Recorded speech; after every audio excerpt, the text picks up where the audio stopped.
दोस्तों, यह है बिहार का खूबसूरत शहर पटना, जिसे प्राचीन काल में पाटलिपुत्र कहा जाता था। भारत के सबसे पुराने और लगातार बसे हुए नगरों में से एक है। इसकी ऐतिहासिक यात्रा लगभग 2500 साल से भी अधिक पुरानी है। ये शहर न केवल बिहार की राजधानी है, बल्कि प्राचीन भारत का राजनीतिक, सांस्कृतिक, शैक्षिक और आर्थिक केंद्र भी रहा है। 1. पाटलिपुत्र की स्थापना 6वीं-5वीं शताब्दी ईसा पूर्व। पाटलिपुत्र की स्थापना मगध के राजा अजातशत्रु ने लगभग 490 ईसा पूर्व के आसपास की थी। ये गंगा और सोन नदी के संगम पर स्ट्रेटेजिकली स्थित था। बाद में नंद, मौर्य, शुंग, कण्व और गुप्त वंशों की राजधानी भी यही बनी। 2. नंद वंश का उत्कर्ष। नंद वंश के समय पाटलिपुत्र व्यापार और शासन का प्रमुख केंद्र बना। धनानंद के समय नगर की भव्यता और विशालता का उल्लेख कई प्राचीन ग्रंथों में मिलता है। 3. मौर्य साम्राज्य का स्वर्णकाल।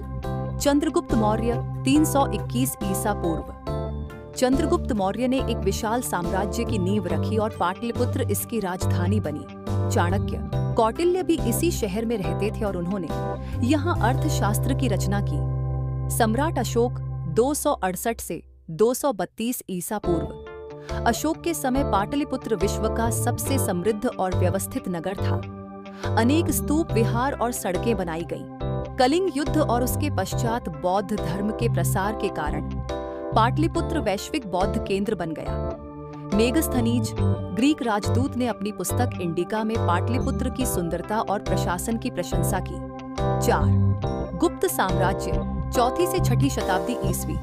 गुप्त वंश के शासन में पाटलिपुत्र पुनः शिक्षा, कला, विज्ञान और संस्कृति का केंद्र बना। आर्यभट्ट जैसे महान गणितज्ञ और खगोल शास्त्री इसी काल में यही सक्रिय थे। इस समय भारत को स्वर्ण युग कहा जाता है। 5. मध्यकालीन इतिहास। गुप्त साम्राज्य के पतन के बाद पाटलिपुत्र का महत्व कुछ समय के लिए कम हुआ।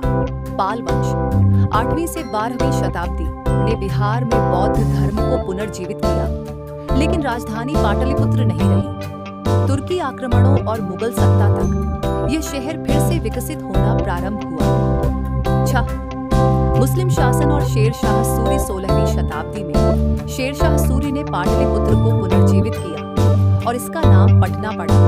उसने यहाँ व्यापारिक केंद्र और सड़कें विकसित की। मुगल सम्राट अकबर के समय पटना अफीम, इत्र और कागज के प्रसिद्ध उद्योगों का केंद्र बनी। 7. ब्रिटिश काल 1764 से 1947। बक्सर का युद्ध 1764।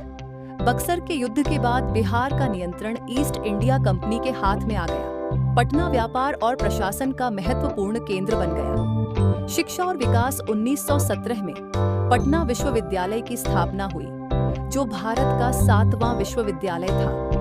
गांधी जी के नेतृत्व में चंपारण आंदोलन और अन्य स्वतंत्रता संग्राम गतिविधियों में भी पटना महत्वपूर्ण केंद्र रहा। 8. स्वतंत्रता के बाद पटना 1947 में भारत की स्वतंत्रता के बाद भी पटना बिहार की राजधानी बना रहा। शहर में शिक्षा संस्थान, सरकारी भवन, उद्योग और अस्पतालों का विकास हुआ। 9.